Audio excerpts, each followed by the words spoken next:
Evening, everyone. Hi, Jose. Hi, Jose. So I think we're all still trying to trickle in, so we're going to give it a couple minutes before we get started, if that's okay with you guys.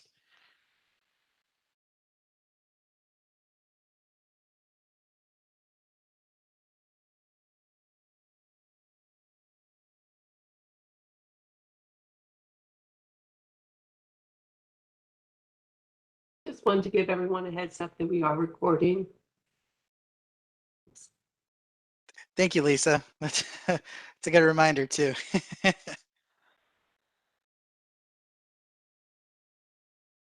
And just letting everyone know, the supervisor will try to join when he can. So he did say we could get started.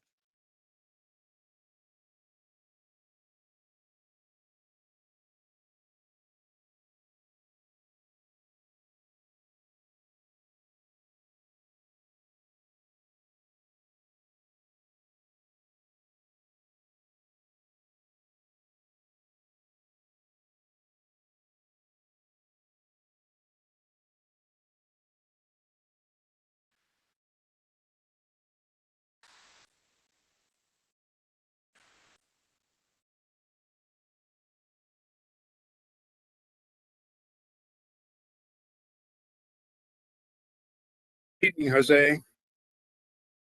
Hey, David, how are you? I have a question actually for you or for any of the geeks on the screen here. For a long time now, I have been able to open and save on my iPad any of the attachments that come through from people. All the transportation stuff and the early examples of various people's chapter drafts. Okay. But suddenly, for the last couple of weeks, really, I hit to open, and what I have to do is in Apple anywhere and on the iPad is to copy it to like Pages and then print it if I need to print it. But for some reason now I can't open anything that's been attached, and I don't know whether it's a setting on my iPad or the laptop, either the PC laptop or the Apple laptop, MacBook. Everything opens fine, but for some reason on the iPad, I just haven't been able lately to open anything. David, iOS 15 or excuse me, iPad, whatever the number is, for significant changes. It may be. Well, I haven't downloaded. Maybe I need to download that. I have avoided downloading it because even with Apple, I don't. I'm not an early adopter on software, so I haven't done that yet. But then again, it could be that because I haven't done that, now I can't Right. open that stuff. It could be. I've noticed some surprising things when, I did go to like iOS 15 and I noticed some pretty significant changes. So Yeah. I don't know what the issue is there, but there's been a few Apple issues popping up. Yeah, I don't have an answer for that, David. I don't have an iPad, so. But it looks like I think most of us are on. So let's try to get started, and let me put up the agenda. Just give me one.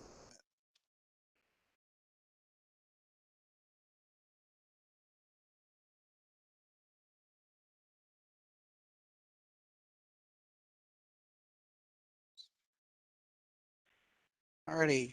So good evening, everyone. As I mentioned earlier,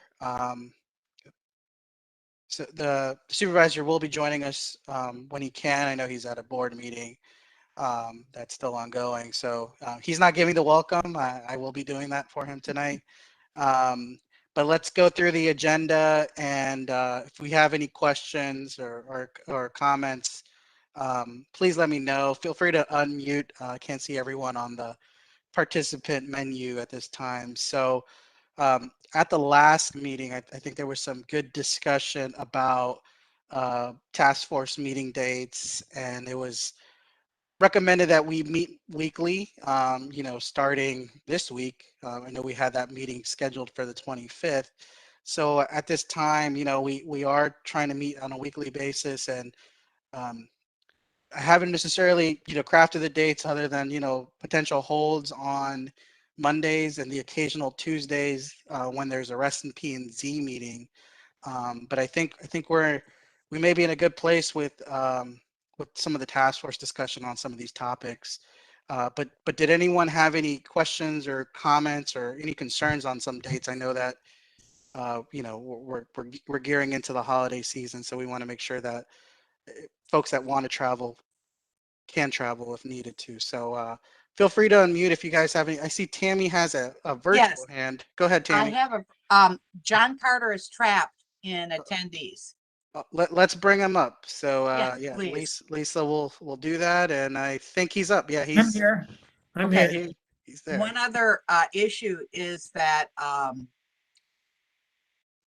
P&Z, RPZ will be meeting Monday, the 15th of November. So Okay. we will have to go to a Tuesday that week. Okay, so I'll definitely That's note already that. set. Yeah. Yep.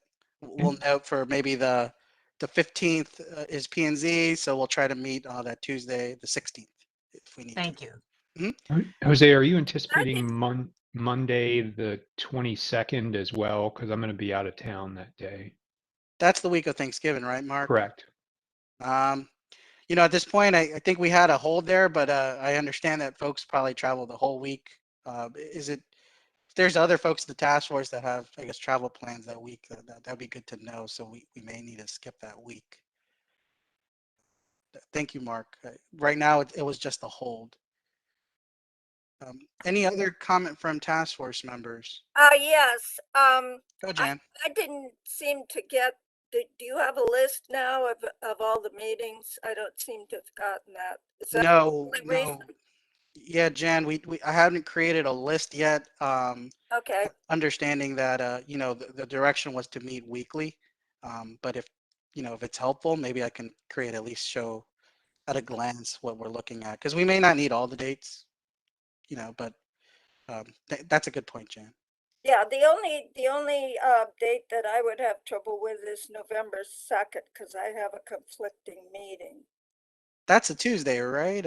Actually, no, it's not going to be a problem. Okay. I have a Tuesday, the 9th, but Okay. Mondays are free. Okay. Yeah. So we had, anticipate I had like a brief hold, like a hold on the calendar for the 1st, which is the day before Election Day. So, okay, at least I know the 2nd is not doable for you, Jan, or the 9th. Any other comments from task force members? That's not going to be okay for me. Okay. The 9th will not. Okay. All right. Thank you, Jan. Yes. Any other comments from task force members on weekly meetings? Are you going into December? Well, I know we have a lot of topics, and I know that the discussion from the task force, I know, Tammy, I think you can elaborate. I think there's 14 sections or chapters, and making sure that we give enough discussion per chapter, and making sure that we get everyone, because it's a big group, to have the opportunity to comment on some of these. So it may be. We're trying to do this as expeditiously as possible. And so we have 14 things to get through. Hopefully we'll get through and art will be done. I think commerce is done. I neglected that last time. Did we vote on historic resources? Yeah, we did that in the September meeting. That's that's done. So we don't have 14. Hopefully after tonight, we'll have 11. So that's as good. long as we can get through these and get them approved, then the meetings will stop and staff will work. And I don't know whether staff or public hearings are going to go first, but we have to we have to roll on this. We want it to be approved so that it takes effect. All this work is for naught if it doesn't take effect. Thank you. Thank you, Tammy. And any other comments from task force members? Feel free to unmute if I can't see your physical or virtual hand. Okay, hearing none, the other items on the agenda. So we're going to have a discussion on public facilities, and I sent out a draft, that updated draft that Charles had worked on. And then we have a discussion on community health, and Michelle sent something earlier this week, I think, no, yesterday, not earlier this week. And then Tammy sent an updated draft on public art, working on some of the feedback from the last meeting. And then, you know, the last thing that we'll try to do today is, you know, through the task force, trying to figure out what topics come to the next meeting on the 25th. So Charles, Colby, let's get started with public facilities. Would you like me to put up the draft on the screen, or did you want me to give you the presenter role? Let me do can I do a screen share? Yeah, let's give me one I moment. got the same thing that was sent around. I just highlighted some things. Sure. Yeah, let me give you that role. Just give me one.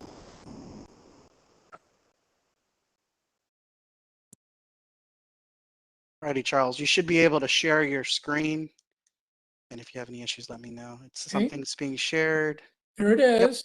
There Yep, we can see it. There it is. Good. Love that. And so I guess the way we should proceed is I can just start by presenting this or giving an overview of what the elements are, and then we can open it to discussion. Does that make sense? Please go ahead. All righty. So here is the public facilities plan. And I want to, basically what this addresses is primarily public facilities or government facilities covering, you know, functional areas like fire and rescue, libraries, things of that sort. And to some extent, I assume this may touch upon some nonprofits as well, because some areas cover both. That is, the county coordinates with private nonprofit entities, which also provide some of these facilities. So I tried to address those in here. And I want to mention that prior to last week, a lot of this was on hold because we're waiting for input from various county agencies. One thing which the staff are doing, St. Clair and another gentleman from the planning office spoke to me, is that the staff is reaching out to people in respective agencies and getting their feedback. And that is a process that I like. That is, I'd rather they just do this and get their feedback rather than me setting up, you know, like 10 meetings and trying to interpret what I get. But each of the agencies has its own research and numbers it uses for planning. So that is in process. So to give you an overview here, this is an update of the plan from 2017. There had been a preamble in the 2017. I replaced that with an opening which actually talked about the principles. And I wanted to put a quick summary of the principles in here and note that they would apply to public facilities. And I felt it was important to have it here because I felt that people in charge of public facilities would read this section so they would see these reiterated and know this applies to them.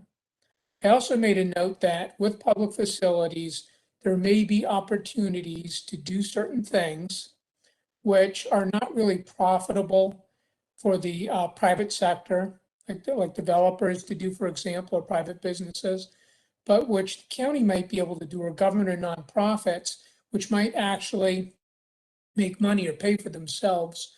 But if they were just left to the private market, they would never be done because there's more profitable things to pursue. So an example is various types of affordable housing, maybe business incubators as an example, although that's not in the plan here. If we follow down, We have schools. Schools is the same as essentially 2017. So Charles, not much has changed. do you want um, us to comment as we're what- going through, or you want to go through and then we comment? Pardon? Gary? Do you want us to comment as you go through, or just wait and then? No. I'd rather go through it and then we can comment. Okay, Go sorry, back to the start. Is that okay? that's fine, thank you. Right. Schools is the same as last time. And if we change something like this, I would want to do this in coordination with the schools, but they confirm that not much has changed since 2017. And they will look at this again. And one major thing that is going to be different is they propose an urban school in the heart of Reston. Fire and rescue, not much has changed. The only thing is that something they said would be done is already started, which is the Wheelie Fire Station, making improvements to that. They also noted that there would be an addition of an urban, like a 2-level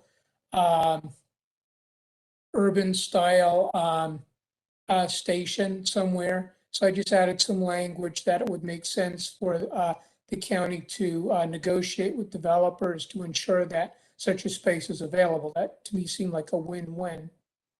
Hey, Charles, as you're going through, can you highlight, just with your cursor, highlight the sections that you're talking about? Certainly. Thank you. And can you see my cursor? Yes. Yes. You can. Okay. Yeah, I'll use the cursor to highlight when I'm reading.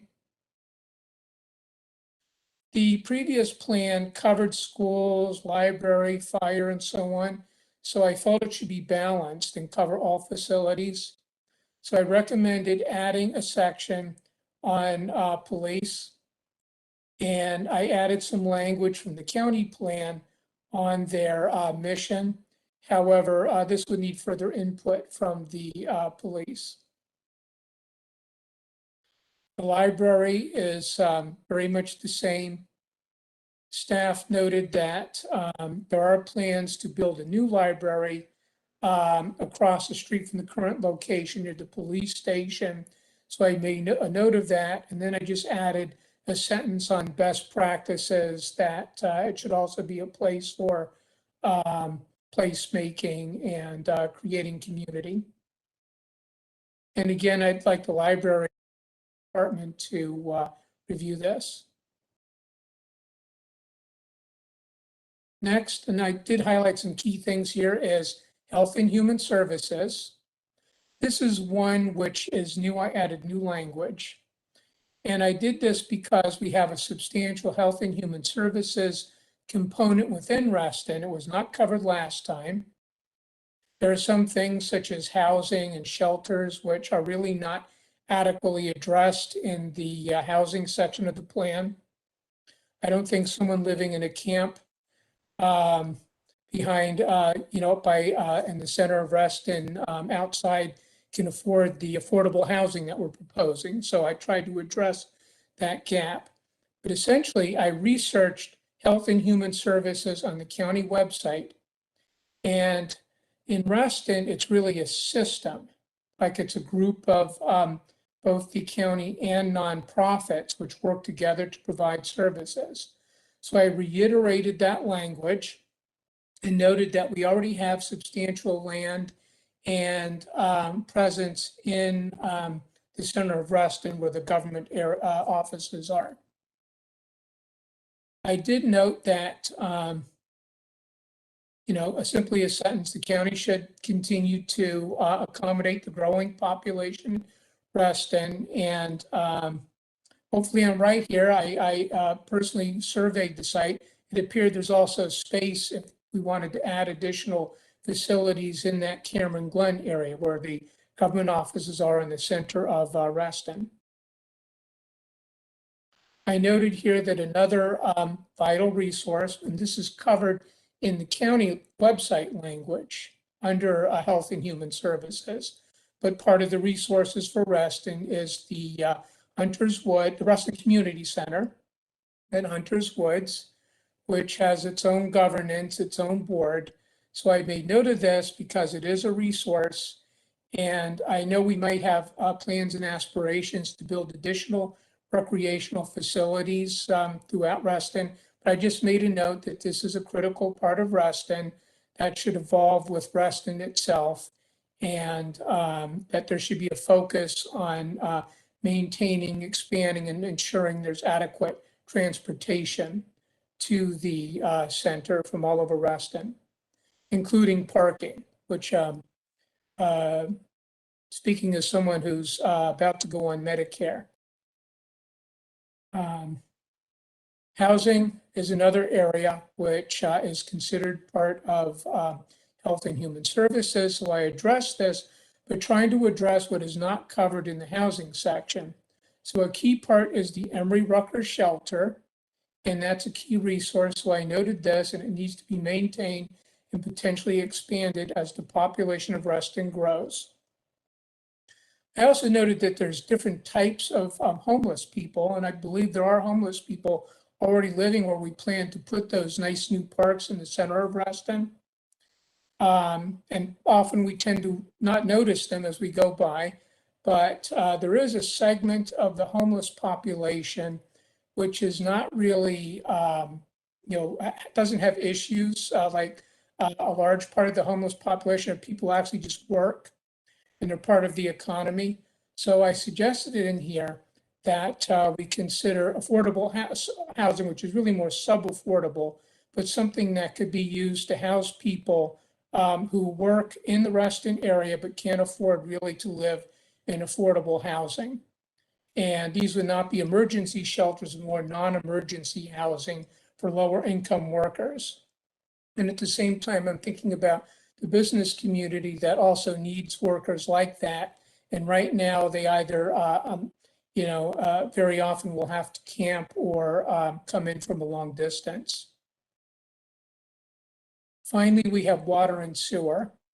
And it had been suggested to me that I include that. So what I did is I referenced language in the county plan, county master plan about this. When I spoke with staff, they said this is probably not necessary because it's already covered in the county plan. And I'll be honest, I'm not ready or capable of researching things like water mains and sewer lines throughout Reston to make comments. So I'm taking it on faith that the appropriate sewer and water authority is conducting this research and ensuring it's in place. But staff did say that this is something we could potentially cut. And I would not object to that, but I had included it because someone had suggested it should be here. And that is it. So what I'll do is I will go back to the top and we can comment. And if there are certain notes, I can go ahead and just type them as we go along. Thank you, Charles. And I know we have a couple virtual hands up. So I see Tammy and Moira. And as task force members want to provide comments to Charles, I know this is the first time this has come to the task force. Please do so. Go ahead, Tammy, unless that was a previous hand. Thank you. Jose, that was my letting John Carter out of Limbo. That was a tardy hand. I am so sorry. The tardy Thank hand. you. Okay, no worries. I took it down. Okay, Moira Thank you. Callahan, Yeah. you had a hand up. I did. The two, I hate to tell you guys this, but the two drafts that we're reviewing tonight, I haven't really had a chance to redline, but I would like a chance to redline. But I just want a quick question to Charles. When you say that you've gone to the county for some input, I guess my question is, should we wait for that input back before we redline, or do you want our redlines now? Because I wonder what they might say or put, redline. I'd like to see what their comments are maybe before I make mine. I don't know if it'd be redundant. I wonder what your thoughts are. There's two types of feedback. The only real substantive feedback in terms of the overall structure of the plan was talking with St. Clair and I forget the name of the other gentleman from staff, but Chris St. Clair might be able to tell us or type it. But anyway, we had a nice conversation on Friday morning. The only thing they said maybe is the sewer and water is not needed there. Okay, The other parts that they commented are more the specific areas like schools. And what they have been doing is reaching out to those individual departments and speaking to them directly. And I'm actually very comfortable with that process, in particular with something like schools. And, you know, I guess another point of view is we should be kind of activists and looking at this and really commenting, but by and large, they have access to a lot of data on demographics and growth. So I am taking it at their word that they have adequately addressed what's needed in those areas. But okay, the feedback I'm getting, so I believe they've spoken to schools, they've spoken to fire and rescue. I'm not sure if they've spoken to other areas. I don't know that they've spoken to anyone related to health and human services yet. okay. I will probably want to put forward some red lines or just comments, but I'm not fully ready yet. But I do have a couple comments. I definitely feel like we should not cut sewer and water. And I also wonder can you go down to the health and human services section? I did not think that, see where it says paragraph 2. I don't think that Reston Community Center is part of the health and human services system, to my knowledge, unless someone knows otherwise. No. And what led me to include this is that it's included, someone when I was researching the county websites, they talk about health and human services as a system that was mentioned as part of that.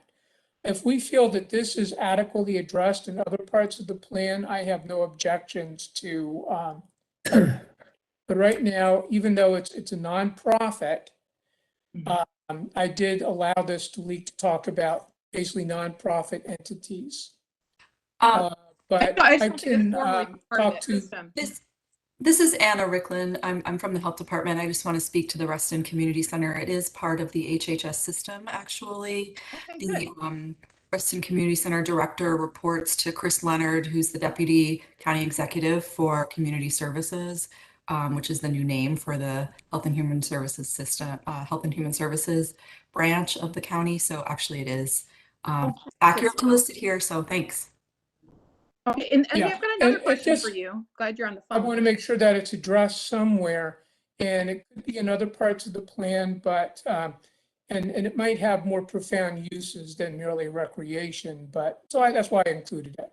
I'm go glad on, she's on the Kramer. phone. I've got a quick question for her. I thought at some point that there was discussion that, you know how we have the Merrifield Health Center? I thought that there was some sort of discussion that they were going to try and replicate that at our government center. Did that fall to the wayside? What happened with that idea? This is Anna. I think if you were asking me that question, I don't know the answer to that, but we can find the answer for you. I If that were the case, we should add it because I don't know that it's, although it's, I don't know. Anyway, something to think about. But okay, those are my comments for now. What is the Merrifield? What was that you were referring to? It's like a walk-in center. I don't think we have that here. If you're having like a mental health crisis, I think it's the only one in the county, but maybe I'm wrong. There might be one in the south part of Fairfax County, but I thought they were talking about putting one in Reston, but I could be wrong. I'm just, forgive my notes are very choppy.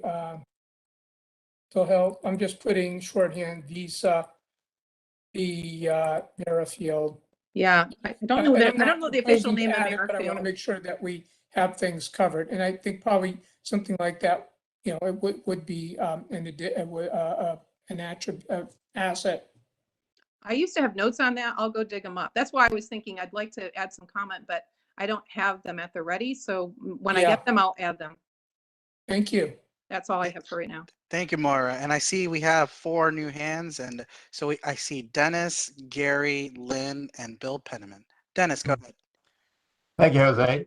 Thank you, Charles, for all your work here. As the library guy on the task force, these are issues that we've been working on for 5 or 6 years now.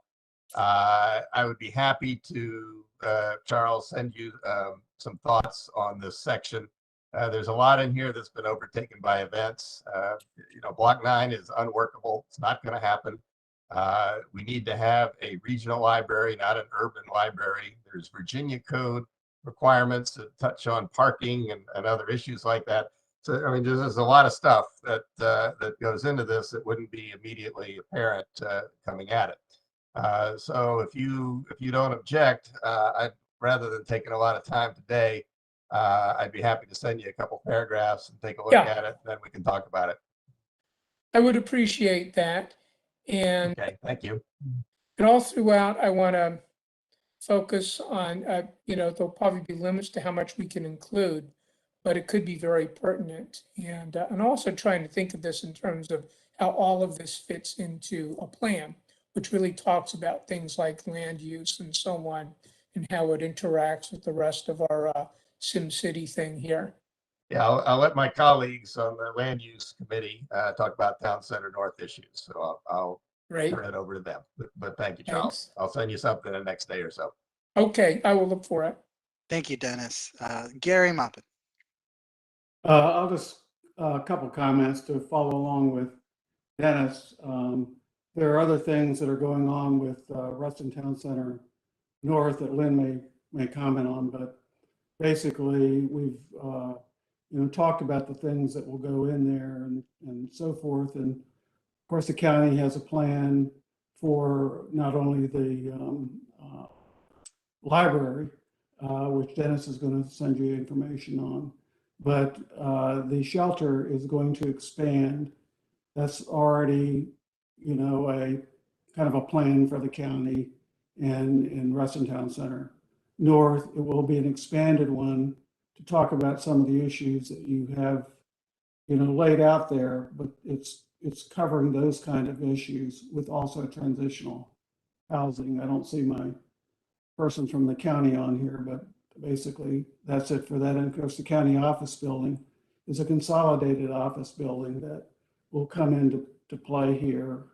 And then the schools, as you point out, there's a need for schools. I think the school board presented to us with their information, and we can add that. But I did notice in the schools that you have Innovation Center Transit Area, and I should have read this more closely earlier. They've talked about that, but I guess we have to think about how that is framed, given, we're in Reston and that isn't, and maybe it's talking about the two of them together here, but they have made that presentation and we can give you other information relating to all those in conjunction with Reston Town Center North as we presented that in land use. Sewer and water, I will, join with Moira in saying that should be in here. I can give you a few sentences, well, probably more than a few sentences, to add to that I think are in the environmental area, and maybe Tammy wants to make a comment on that, but that definitely needs to be in here as an important area for us to cover here rather than taking it out. I mean, the county has apparently said that to you, but I guess I'd be very concerned given where we're going and our reliability on other areas to make sure that is covered. I think the point that was made was simply that, as I said, short of pulling out the maps or like really figuring it out, there's sort of language from the entire county that talks about certain flow levels and for sewer and water and, what you require for different population levels and densities. It's covered in detail in the county plan.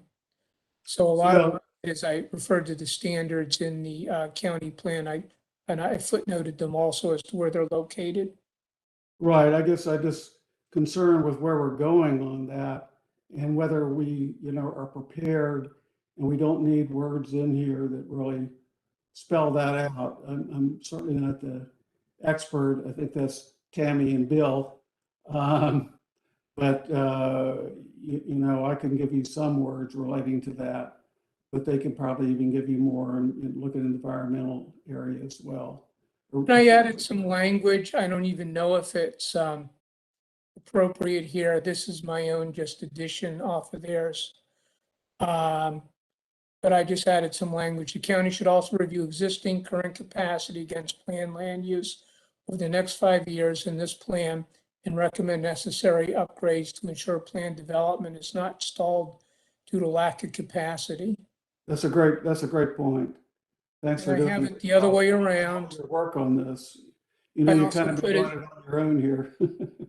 As new development is proposed, county planners, developers, and county sewer authorities must evaluate capacity. Anyway, I tried to address some of this. I kind of felt like we shouldn't build if it's not there, but I also think it's unfair if have the zoning and the rights to build. If after a certain period of time, the county has failed to put the capacity, it kind of works both ways. So I just added this language, but feel free to offer edits and suggestions, Gary. Thank you.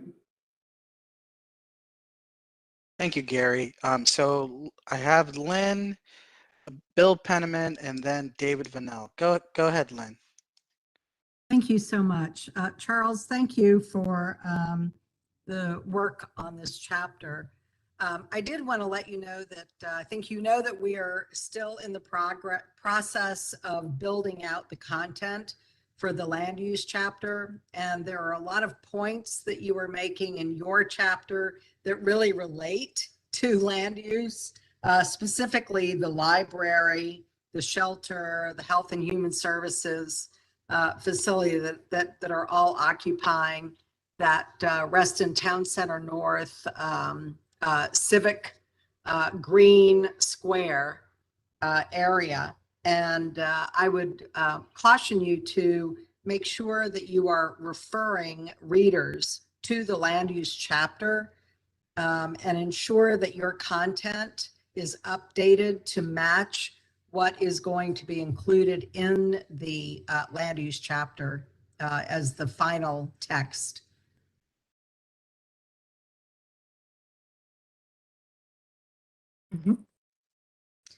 It's in the land use chapter and refer to it.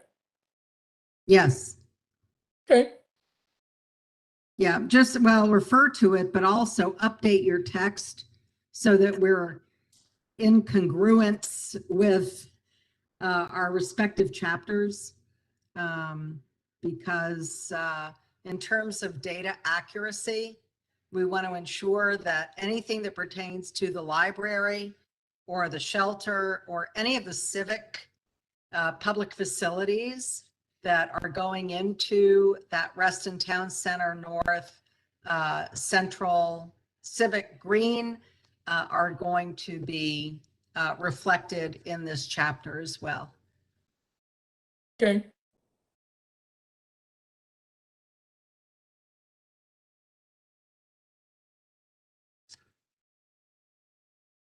Thank you. Thank you, Lynn. Bill Penniman.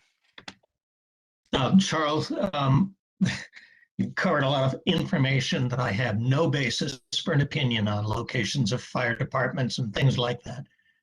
That's from the fire department themselves, yeah. Right. They hopefully know it, or they're going to have trouble getting to our house if we catches on fire. I'll send you some comments just for clarification and some points, but I think you're running into, and you're hearing from other people, the question of the whole topic of public facilities is so broad: streets, sewers, recreation centers from the park authority, fields. I mean, it's so broad. It's hard to capture all of it. I think focusing on some of the major ones that are not addressed elsewhere, such as fire and rescue and so forth, I think that's a sensible approach. But in any event, I'll send you some limited comments beyond that. Yeah, I had given thought to this broad nature, and part of my thinking was this is a section that planners, particularly within the county, would read. So I'm it's not written to quarreling them, with the and as I approach. said, I'm just saying. that's why I tried to update the principles and so on. But looking at what was there last time, it was largely things that are built by government. Right. Or so I broadened it a little to include some of the nonprofit entities that are part of the system. So that's the extent of it. And talking about that section of land where the the county is building up in the which I'll review in the land use plan. But I did get the impression it shouldn't cover streets. And I wasn't certain about sewers either, but I have no objections to leaving it in or taking it out. Yeah, I mean, I'm just, it's a challenge you face. And I don't necessarily have the answer, but I don't know what's going to come out of the land use section, but I do think the idea of the potential, at least, for low-income housing up in that county-owned land, to me, makes sense. So in any event, we'll see where all that comes out. Thank you. Thanks. Thank you, Bill. David Vanel, you had a hand. Yes, sir. Charles, I think you've got a lot of information in here, and I think it's an excellent piece of writing. And I for one don't have a problem with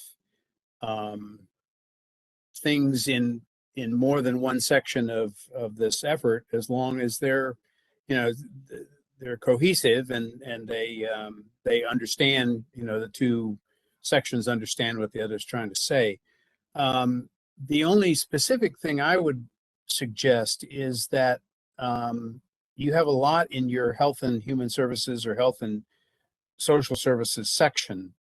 And I think you should make sure that, I think it's Michelle Kimmel who's writing the public health unit chapter, and just make certain that you either agree on things or that you split the topics up so that stuff that belongs in facilities, public facilities, is there related to health and human services, and the other stuff on public health, just as long as it's consistent. Same as with the other comment earlier. Public health plan. All right. Thanks. Thank you. I don't see any additional. Oh, Michelle, I see your hand up.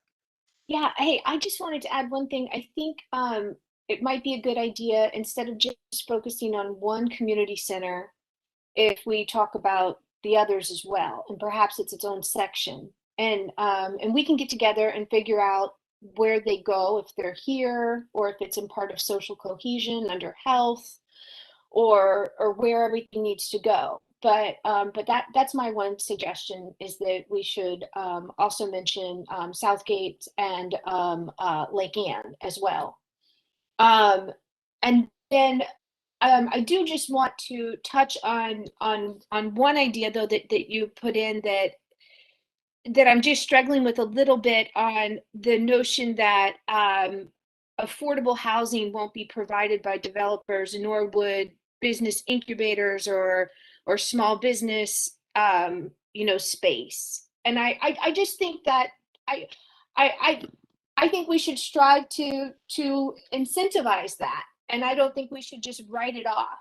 And so I wanted to put that out there, that at least the way it's presented, I think if the goal is that the county would step in when it can't be provided, or I think we have to be very careful in how we write it, and that we don't write it off as something that we would hope to see from developers, especially with our new concept of earned density. This is I concur with that. Oh, goodness, sorry. I would hate. I'll just quickly say is, can you put something in there about parks? I mean, maybe you refer to a different chapter, but if I were looking for public facilities, I might start there, and then you could refer me elsewhere, but I don't even see it listed. Right. Last time it was simply fire, schools, and library. So I added police and health and human services. I could include parks. I had assumed that would be covered in the, we have a whole section on parks and Oh, yeah. recreation. I just mean, maybe if you just put parks and recreation and just put C chapter, whatever, or something. Yeah. You don't have to put anything more than just a reference. Let me make a note of I that. think that's a great idea, Moira. Hold on, just cover parks and recreation. Just note what is there, okay? The whole idea of incenting the private sector to do these things, that's something we all need to talk about.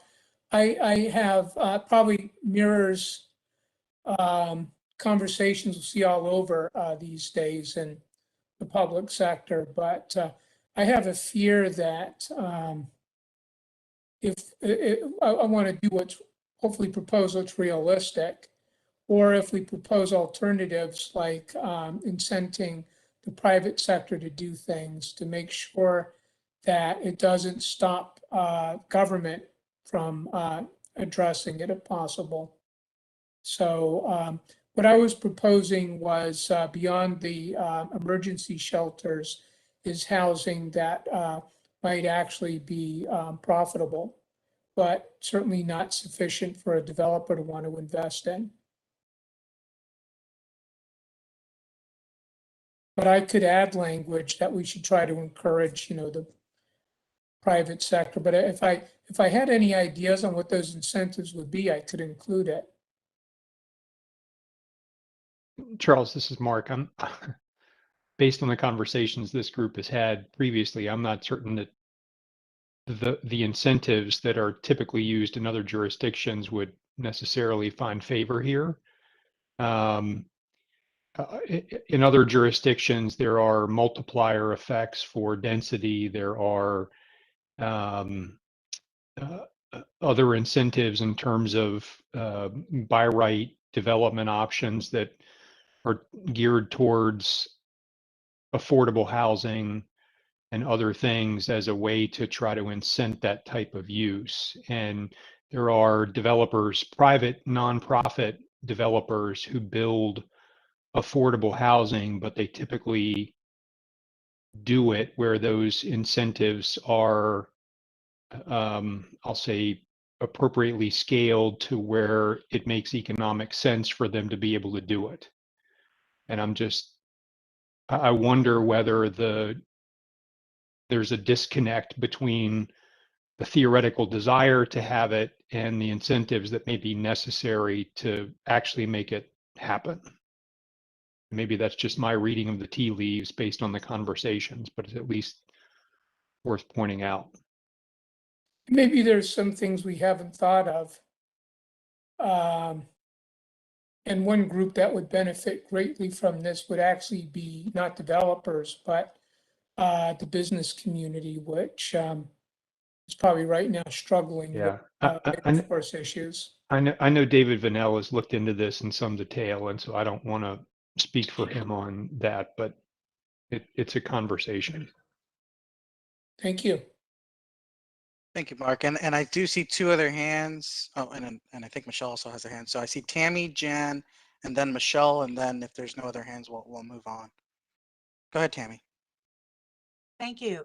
Charles, boy, this is a big bite at the apple. So thank you for the work you've done. There are a couple of other things that aren't in here. And it's not that these things necessarily have to be pages and pages. It can be a paragraph.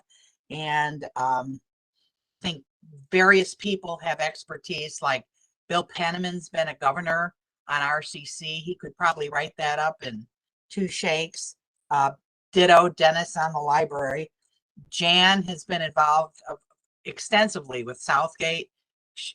Now Catherine Hudgens Center at Southgate, thank heaven. And so what I hate for you to do is feel, oh my gosh, now I'm going to be making all these adjustments or corrections or whatever. Well, I wouldn't be qualified. Well, there you go. It would be great to get their input Yeah, in their paragraph. So I'd love to have that as we circulate. It's just a starting point. right. Parks and Rec, because the rec center, the indoor rec center is at Reston Town Center North. That probably needs to go in this chapter as a separate entity, in my view. But parks for sure are in the park, and they will be the rec center will be mentioned in the park. But I caution us not to have repetitive stuff in different chapters. Like there will be a section that is just as an example, and not picking on you specifically, but there will be one of the first things in this plan probably is going to be the listed 12 planning principles. So we can, I love, I think this was perfect that you allude to them, see chapter 2 or whatever it ends up being for that. We want this to be the whole plan to be short enough that a mere mortal can get through it. And if we keep repeating stuff, we're not making that. You were right. I want to leap through the TV and hug you to death for your statement on the sewer and water. That is why I am adamant about this.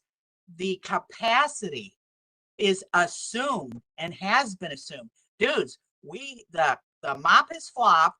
We're in a climate crisis. We have seen other parts of our country be just absolutely kneecapped by lack of water, which is affecting our whole food source, for heaven's sake. Yeah. And fighting fires, etc. And if you don't have a sewer system that works, I'm telling you, you don't have civilization. So yes, we don't need to have where the mains are or anything else like that, but just your sentence there that the staff will keep, this is perfect. Speaking of the staff, they are so busy that if we can add the facts in that are missing rather than wait for them, I would like to do that, because you've been asking for help since the spring or for this information. Well, and they've actually been delivering on this. Okay, I think a lot of them just confirm that not much has changed in the past 2.5 years, I guess. Some of us have updated information or different information. Yeah. Let's get it in there. Let's get it done. Yeah. If people are willing to pitch in and help. Also, the supervisor mentioned that he wanted a day room for homeless, so that there's a place for homeless persons to go during the day. And that was thought to maybe go into the combined. We had a wonderful, two wonderful presentations, one by the school that told us exactly what they want to do. And we had another one by Health and Human Services that said they wanted to condense their rented space around into one building. So we know that we got that from their presentations. We just write that down. We don't have to say anything more than this is the goal. RCC, oh, for heaven's sake, that's not private. Tax, surtax thing, that is part of the government. That definitely needs to have its own. And so you get my drift. Yeah. With the shelter, there are 30 transitional units thought to go with it for people who are leaving homelessness and getting acclimated to having a job in their own place to live. So that can be with the shelter. And the last thing is that nobody wants to think about is solid waste disposal and recycling. We have the glass bins and we have private trash service in Reston. Other parts of the county, I guess there's a fee that you pay on your taxes and they collect your trash. We don't have that in Reston, but that's all we need to say is it's covered by private, but we want to cover it. We want to be thorough, that our public services are accounted for in this plan, and that we haven't forgotten that we do have trash and plastics and glass, and it's a major ecological problem. So just cover it. we'll just, I can help you write some chapters. We'll just give you that stuff if you're amenable. And you can, accept it or deny it as you wish. But thank you so much for the work you've done on this. You're welcome. Really Send appreciate along and I'll incorporate, and I'll try to keep it all concise too, because I have a feeling there's going to be cutting of everything by the time we're done. But so I tried to keep this whole thing short, although it's still 4 pages, originally 2. Well, 4 pages for the amount of stuff you have to cover is, you'll probably find out it'll be a little bit rearranged, but, and please use bullets, holy moly. I have a hard time reading through this. We want this to be easy to read, but, we'll redline and help with that. But thank you for taking this on. You are a champ. Appreciate it. Thank you. Thank you, Tammy. And so Jan's next, Michelle, and I think Bill Penniman also had a hand. So Jan, go ahead. Jan?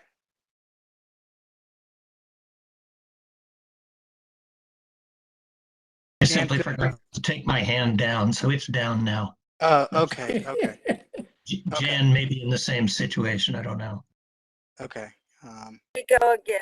There you Okay. go. There you go, Jan. We can hear you. Okay, I wanted to thank Charles for his wonderful work on this. This is truly fantastic, Charles. I just wanted to clarify a couple of things. One is the Reston Community Center has 2 facilities, but it's the same center. We just have the Lake Ann satellite, and we have the main center, which is at Hunter's Wood. So I just thought I'd throw that out. The Southgate Community Center is under Neighborhood and Community Services. Yes, it was actually, the idea came from Kathy Hudgens, who's pushed it to become the center it was. There are things written out there about the history. I could probably send you a blob about that if you wish. You could send me your contact information. But yeah, I just wanted to raise the point that the Reston Community Center is actually the same, just 2 buildings or 2 facilities, 1 entity. All right. Thank you so much. Yep. Okay, Charles, I just got a note saying with no other additional hands, but if there are any other additional comments, feel free to unmute yourself. So Jose, could I get in there? Yeah, of course, John. I was going to circle back with you last. Okay. Starting on the first sentence, I wonder if that should be the last sentence. Starting off with a chapter that says, well, we might have other items that we haven't mentioned. Seems like not the way to start off a chapter, but I just wonder about that. But that minor point. My next one is the schools. We've come a long way since the last comp plan. One of the most important thing is we're going to have a little bit different numbers in terms of school calculations. And since we've published a set of numbers, but we're probably changing them. Usually the schools or the planning staff takes those numbers, and there are formulas in there that generate the number of schools. So I would suggest we take a stab at that, whether it's, I think it's going to be fewer schools, but I'm not sure. So that I would look at that, and then maybe, so which schools are needed and where would they be located? We have more ideas now, so maybe coordinate that. The next one is the community center. It says, well, we're going to upgrade the community center, but it doesn't say how we're going to do that. I'm not sure we want to put in this plan and upgraded the community center unless we know what it is. So I would be careful of that. HHS, I know there's the county organization, the way they organize things, but I would separate out from the HHS, the normal services that they provide from the community centers and have separate, even if they're just separate paragraphs. I would keep those separate.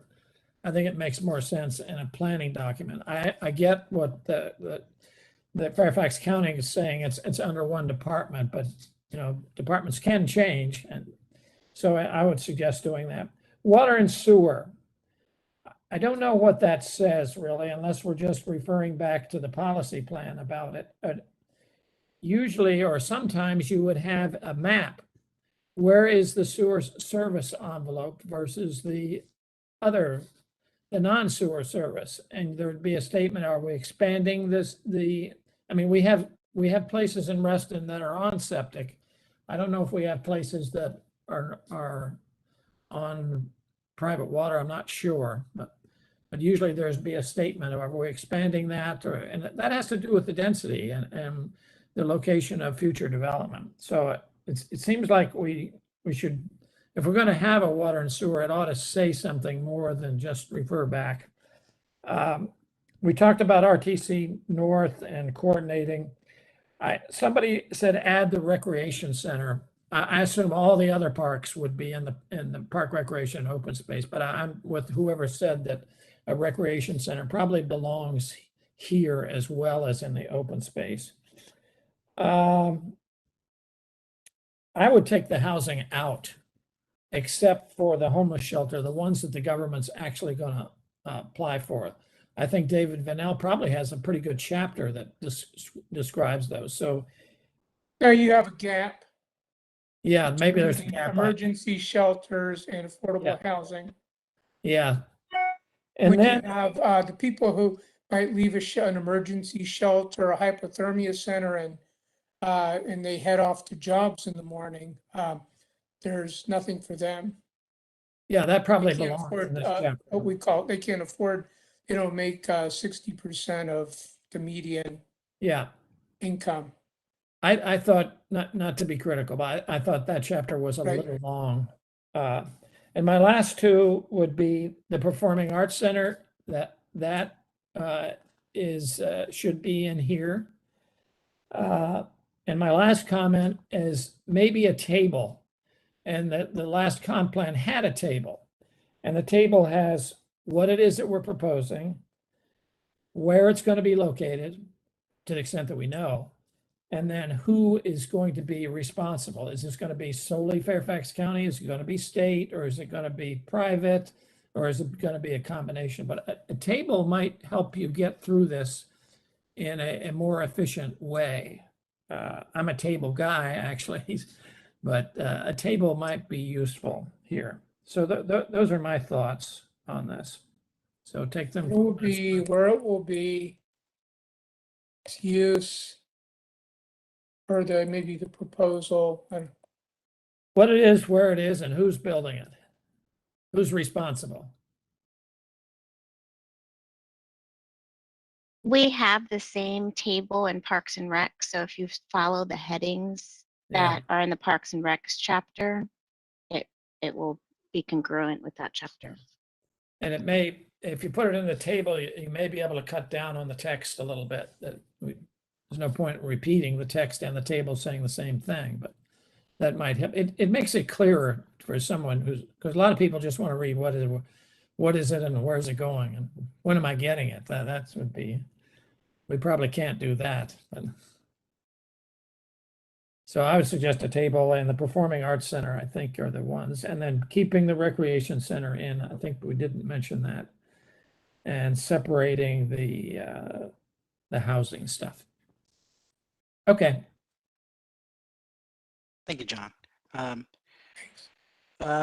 Gary, I see you have a hand. I didn't know if it was a new hand or a previous one. Gary, go ahead. Gary, you're muted. Sorry, No I'll worries. just follow along with Jennifer and John. I think the table, and Jennifer just referred to it, would be very helpful there. That includes the rec center, and as Tammy said, that's part of the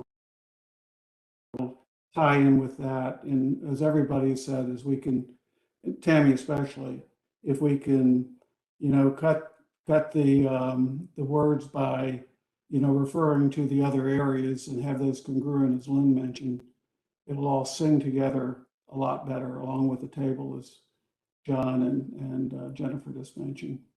And I think, earned density, as Michelle mentioned, probably still needs to be here. She may want to comment one more time, given everybody else's comments. I'm sorry, what was that? I was having trouble hearing you. What kind of density? Earn density. Earned density? Right. And whether that needs to be versus John's comments on housing. That belongs in the, my view is it belongs in the housing section. That's fine. I thought Michelle mentioned Yeah. that, and given all this conversation since then, she may want to say something else. And I think if we have incentives, we have to find some other, consider some other kind of incentive or model, given that this is public facilities. Right. Thank you again for your work on this. It's a lot. You're And welcome. again, you've been off doing this, kind of on your own. So what a job. Thank you very much. And most of this under the individual groups, that's just what is added from the last plan. So those were probably written by people in those agencies. Thank you, Gary. Thank you.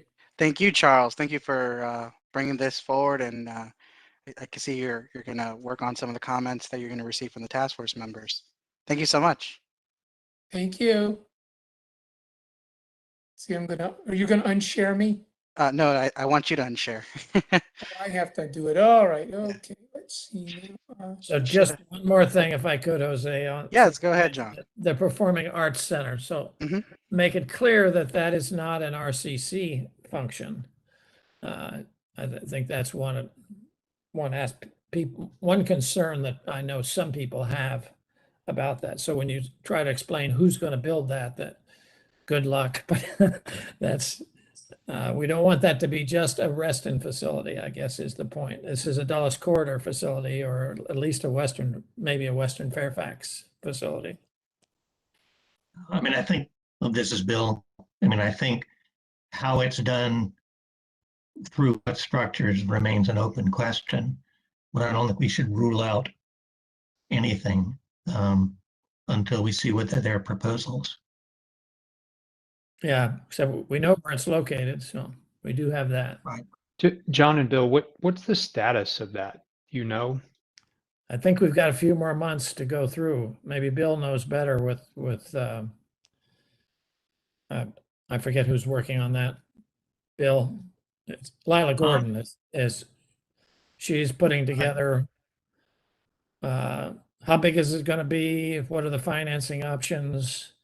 Those things. And it's due shortly. Yeah, I think 3 years. I believe that's next summer. You might know better than I do, Mark. But I believe it's next summer. Yeah, and I just hadn't heard anything on it, so that's why I was curious. I I'm going to copy the chat log and add it to this also. Thank you, Charles. I didn't have time to read the chats, but comments, but I'll make sure they're addressed. Thank you, Charles. So seeing no other comments or questions on this, I guess we can move to the next part of our agenda. We had a discussion on community health. Michelle, did you need us to give you the presenter role for that? No, that's okay. If you want to do it, then I can just scroll through on my screen. Is that okay? Yeah, I'm comfortable either or. Just give me 1 second. Let me get the presenter role assigned to me.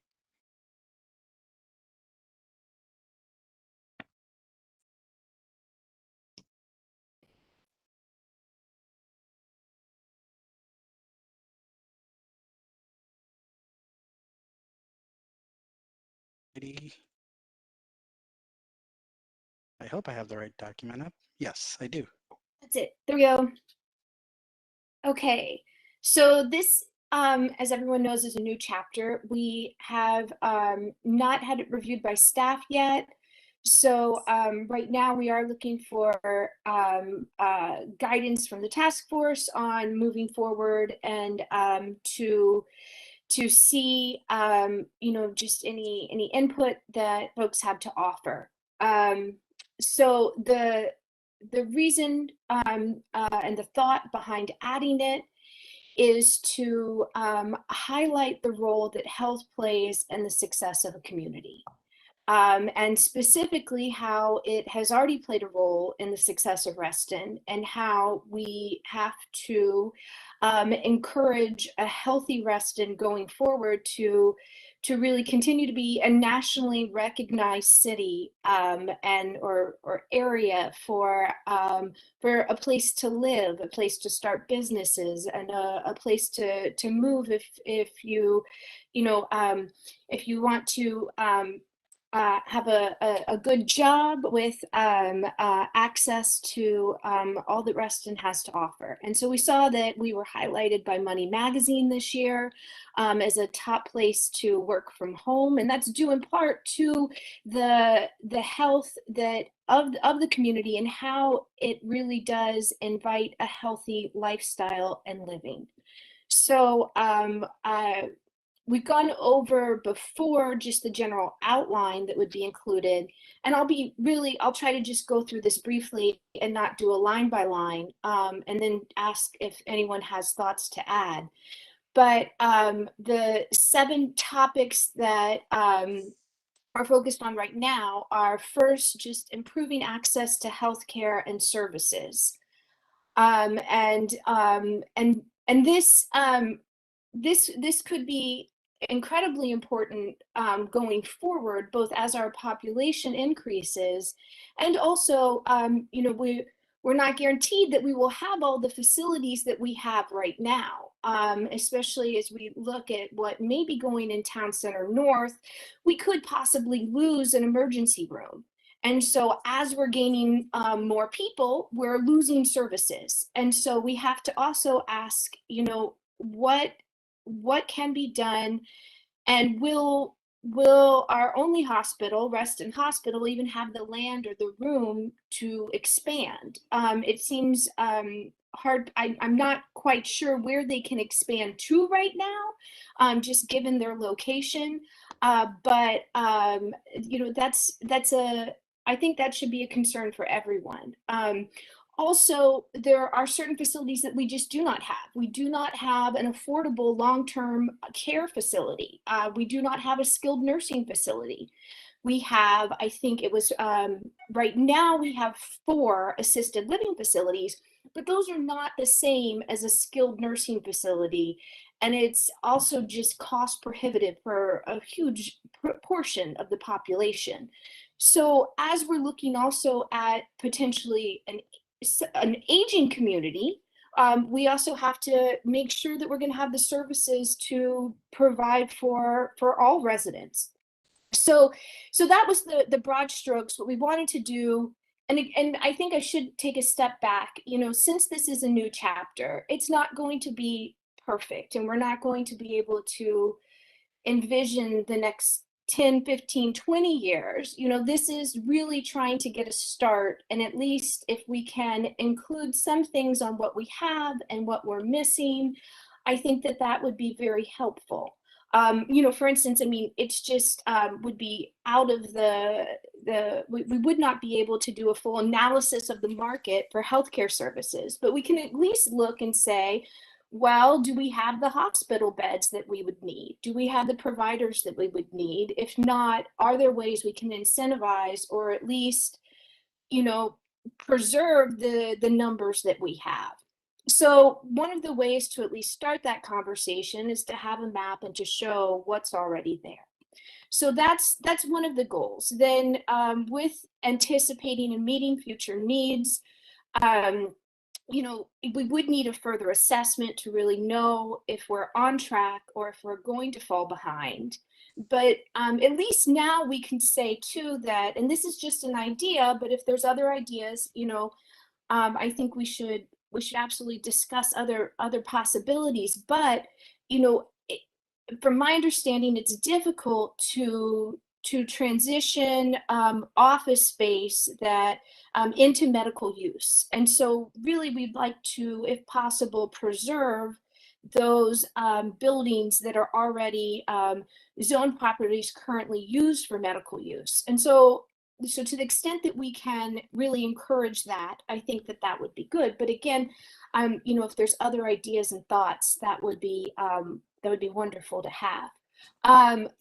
Like Charles, I included a bit on HHS, and and he and I, hopefully we can talk and we can see what else needs to be in there, or how or where it needs to be. But this was just some of what we have and what we would need. Okay, I'll try to again just move fast right now, but for healthy and active living, here too we'll need to coordinate with the transportation chapter. But what the goal with this section is to really see, are there ways that, you know, we can further demonstrate how pedestrians and cyclists will be connected to mass transit. I mean, we've had issues where some of the new development that's coming online just hasn't adequately done that. And that's also in, you know, projects, you know, approved as recently as 2018 and 2019. And so I think what we're trying to do here is, you know, ensure that if we're investing so much money and effort in making the TSA work, that it really does meet that goal of getting people moving and connecting people so that they don't have to use cars. Let's see. Another issue that I think would be really important to highlight, you know, in the plan is encouraging the support of safe routes to school, and really looking and seeing, you know, how are our kids walking to school and biking to school, and can we are there some improvements that we can highlight that would make it easier and safer for the children in Reston to get to school on bike or on foot? Okay, let's see. For exercise, there are some ideas here to encourage more exercise in the community, including new outdoor gym equipment. I think it's the Haley Rise has a new outdoor gym, a little small park. If you haven't seen that, that one's pretty interesting and looks like it would be fun. But what would also be great is if we can figure out a way to, and it might not be through the plan, but I know there are some other circuit stations throughout Reston, but they're not well publicized, they're aging, and some of them just really are not accessible to a large portion of the population. So if we could, you know, encourage that, and also encourage is fixing some of the outdoor gym equipment that we have now. Okay, there is one point I want to highlight because I think that it's important to have a discussion. But you know, the WNOD is a great resource that we have. It's also can be very tricky navigating when you have sometimes pedestrians going, you know, slowly or weaving in and out, and cyclists going very fast. But when used for exercise, I think for the most part, people, you know, have figured out and are doing it well. But with some of the new development coming online adjacent to the WNOD, there's also a notion that the WNOD would be used for just not exercise, but for, you know, walking to town center or walking to the metro, used as a sidewalk. And so I think that that's going to create a conflict even more if you have a large number of people on that path, and then also cyclists going pretty fast at times. So to the extent that we could encourage, or, you know, we could see a sidewalk along Sunset Hills that runs parallel to the WNOD, I think that really must be completed and used as much as possible. Okay, let's see. We also have added in a section on playgrounds and the importance of play, and the importance of providing playgrounds for both for children and adults, especially adults with special needs. and some ideas on some playgrounds that are missing from Reston, but also some ideas on ways that we can make playgrounds safe and inviting for families. So that's the section on playgrounds. And then on healthy food systems, this is one where we're hoping that we can work with the county to get a map of specifically of Reston, of grocery stores and farmers markets. And then we can, highlight some of the areas where we might not have the best access and highlight those areas as areas for possible improvement or possible new grocery stores, or there's an idea too of a micro healthy food store. Okay, on production, there's a number of different urban food production methods that can be used and incorporated in new development. We'd really like to see this also specifically on county buildings and things like vegetative roofs, which hopefully whenever possible could also be turned into community gardens. On food insecurity, I need to connect with Carrie Wilson at Cornerstone and make sure I've got the most up-to-date data there. But we wanted to just highlight the role that some of the facilities play and what more can be done on food insecurity in Reston. On green neighborhoods, this is where we're mainly referring to the environmental stewardship chapter for details, but highlighting it as a component of community health. In the section on healthy buildings, this is one where I'm hoping to be able to connect with staff on and really figure out how we can make Reston more innovative in this area.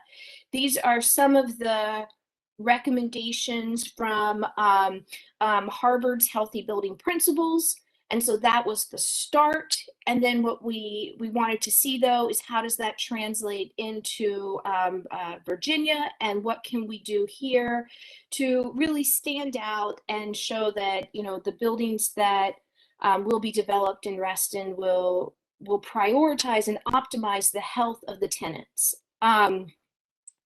So some of those specifics do need some work, but this was just the start. And again, hoping to connect with staff to better fill those out.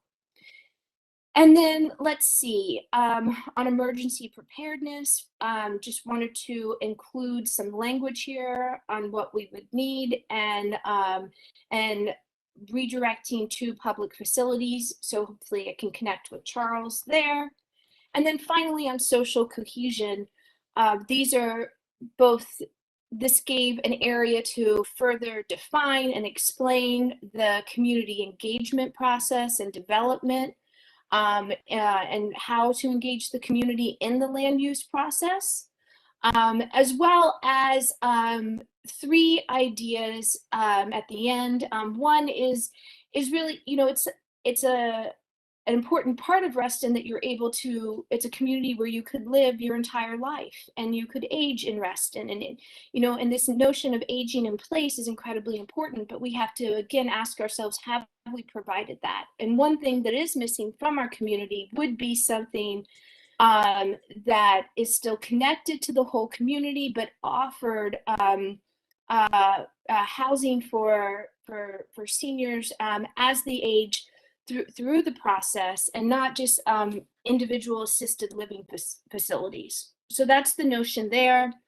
And then expanding digital access. This is largely the notion of, working with both public county provided buildings to ensure that there's broadband access in those buildings, and then also encouraging county developer joint ventures to explore providing free broadband in plazas and public spaces. This is really a way that I think we all saw, as we are currently seeing right now, to connect a community is by access to the internet.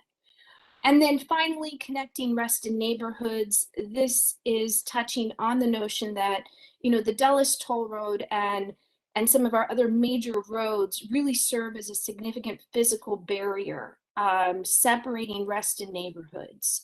And so to the extent that we can get pedestrians across the Dulles Toll Road and major roads, and then really fully integrate development into a concept of one Reston. I just wanted to expand a little bit on that because I think that's very important, and it would be good to see more pedestrian friendly ways of getting across, specifically the toll road. So it's a lot in this chapter. It's new, but that's the quick overview. And so again, I need to connect with staff, but wanted to see if there are any specific comments or thoughts or areas that anyone would like to discuss. Thank you. Thank you, Michelle. And anyone that has a hand, I see Lynn has a hand. Please raise them up. So I see Lynn and then Maura Callahan. Lynn? Michelle, I just wanted to say, awesome job. I think I was serving on this group early on, but I did want to bring attention to a couple of areas that I think that we could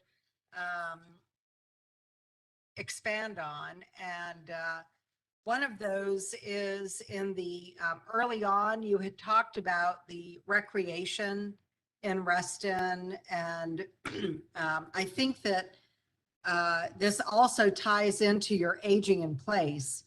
But there is a double benefit to the open space golf courses that are not mentioned in this chapter. And I think that they need to be mentioned in terms of not only the benefit that they bring to Reston in terms of the physical benefit, but also the mental well-being of this community.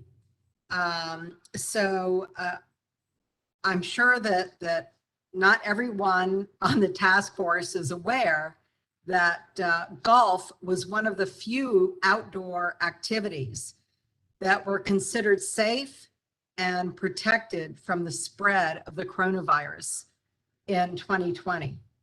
So the American golf facilities hosted 50 million more rounds of golf than they did in 2019, in 2020. And during much of last year, because of strict physical distancing guidelines, motorized golf cart use was banned and walking became commonplace within golf course communities. So, even at country clubs, so we have Hidden Creek that is the local, country club, and we have Reston South, which is the public golf course. Both of those, used to require use of a golf cart, and it is now, people are walking the golf courses.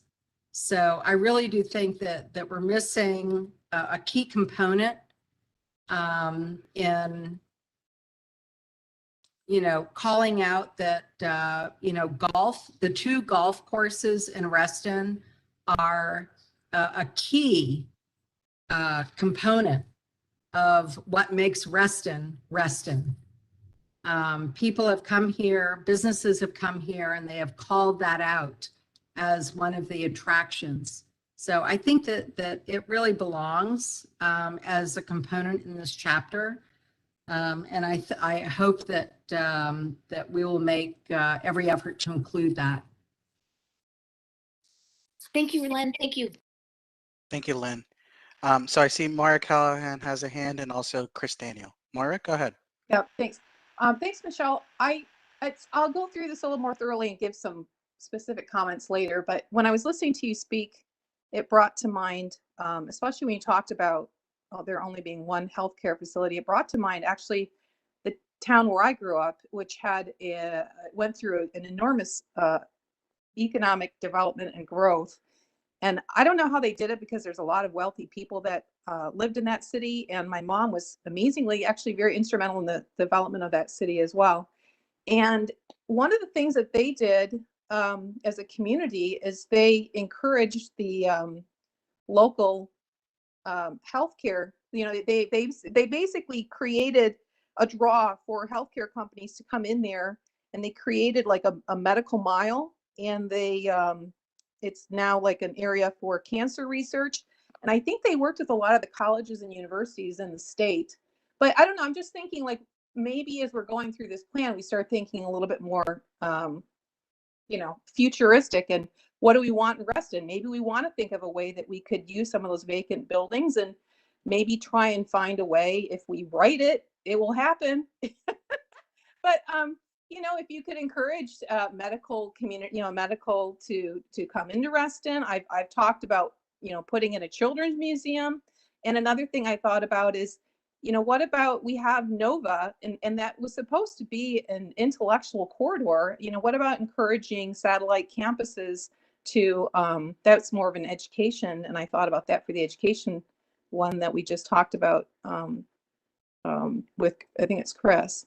But if we could maybe give some thought to, how we could, put some future vision. I feel like we're not looking far enough ahead down the road. And so I wonder if there's any way, I don't know if it requires discussion with colleges, universities, hospitals, wealthy, philanthropists, but maybe it's not just going to be one Reston hospital. Maybe that we could have a miracle medical mile here, something to think about. I think that's great, and I would definitely like to do that. I hope we can add language like that in this version. If it can't be done this time, well, this will come up again. So, but I completely agree with you, and I think we do have to look forward and be innovative. I don't think that we have to like have an investor or have a a known plan. What if we just put it in there, and then it will evolve. As long as we can just start putting the idea out there. I think that's where it starts. I agree. Thank you. Maura, can you send us some text that you would like to see added? I think that would be most helpful to us. Yeah, I'll do some research too and see how that city, I don't know how it happened, but it's definitely completely revitalized. The whole city's definitely different where I grew up. Thanks. Nice. Thank you, Moira. I see we have several hands. So Chris Daniel, Jan, and Bill Penniman, and David Vanel. Chris, go ahead. So I just want to really appreciate Michelle's efforts in spearheading this. That kind of became I don't want to say an offshoot, but it really got kind of put on the back burner during the equity section. And I think there's a lot of great things that were highlighted here. And I think, as Michelle said, there's a lot of us that have given her a lot of feedback on it. But since it's so new, I think, and I kind of agree with Moira here, what's the harm in putting some of this stuff in here? Because I think this is very aspirational, and we're still modifying it and tweaking it. I really am in support, particularly with Wi-Fi availability, particularly in open spaces and public facilities, because I think that is a right that we need to start asserting in Reston. So I'm glad that was in there. But again, kudos to Michelle, and I'll echo her encouragement to please, folks, give some feedback on it. Thank you, Chris. Jan. Jan, you're muted, so. Okay, hi.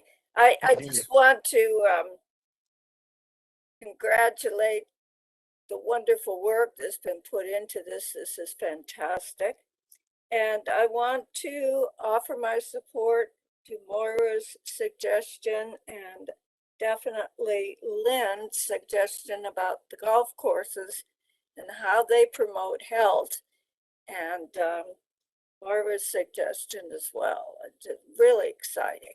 So yes, you put it in and they will come. So thank you very much. Just wanted to offer my support to those two ideas. Thank you.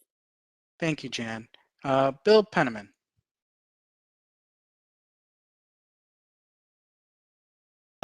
So I have mixed reactions. I mean, Michelle and I have been in communication, and there are, in terms of general social policy, I support everything. In terms of comp plan, I think some of it is either not workable or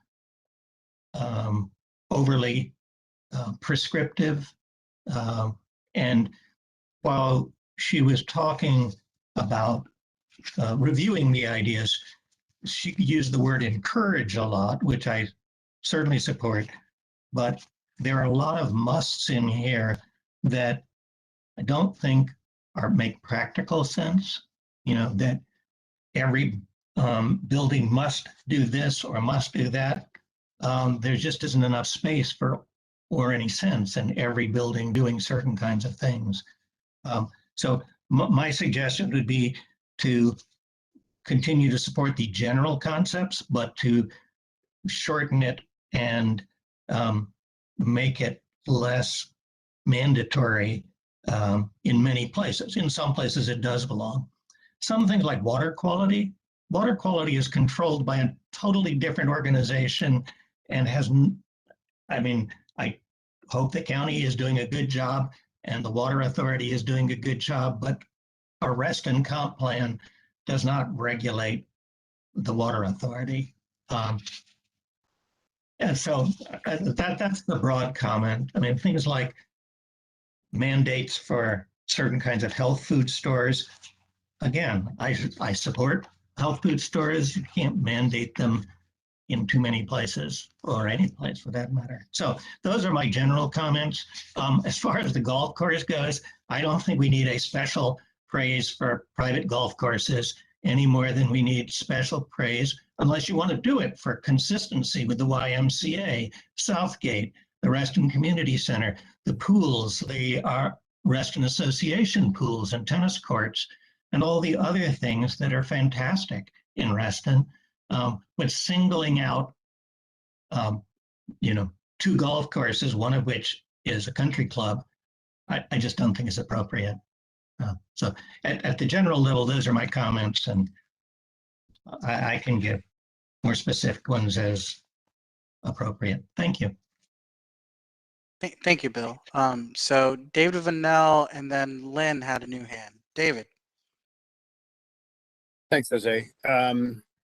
Michelle, I'm 100% behind what you've done here, but I think and maybe it's partly what Bill was saying, I think what needs to be done is we need to figure out, and there's a good bit of what you're saying in here that belongs in a county plan. And the rest of it belongs to advocacy groups like RCC, the Reston Citizens Association, Reston Association, to carry forward on a lot of the proposals in here, a lot of the ideas in here. I think it's an excellent idea to have put this on paper, but I think we need to split out what belongs as county policy, with a Reston tinge, of course, but what belongs in county policy versus what is an advocacy position that you can solve in other ways. So that's my comment. Thank you, David. So Lynn, you had a new hand, and then Tammy. Thank you, Jose. Sorry, Michelle, I did have one other question, and it had to do with the health services that are available to the citizens in Reston. And I know that Reston Hospital Center just completed a new expansion of the hospital facility there. And I was just curious, do we know what the occupancy rates are currently at the hospital today, given this new expansion? Has that adequately met the anticipated needs of this community going forward? Thank you.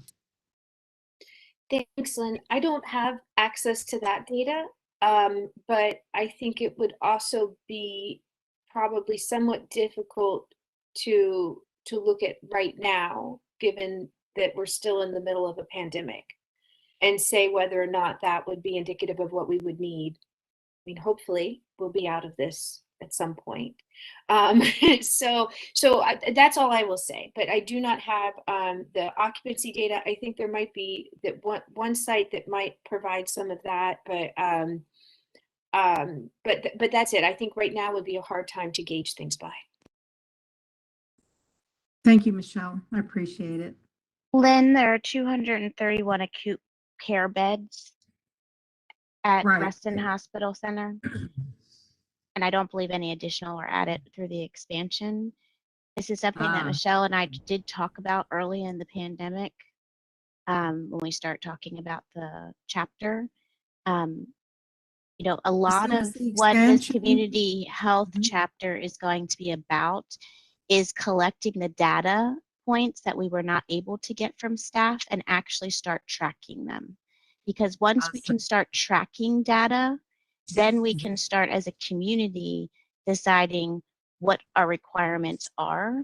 Right now, we're not in a position on many of these issues to speak to exactly what the community needs because we don't even have what we have. So I just kind of think of it in that vein because community health is definitely a chapter throughout a lot of comp plans in the US. Right. And I think that Reston needs to be seen as, you know, a forward-thinking community as we have in the past.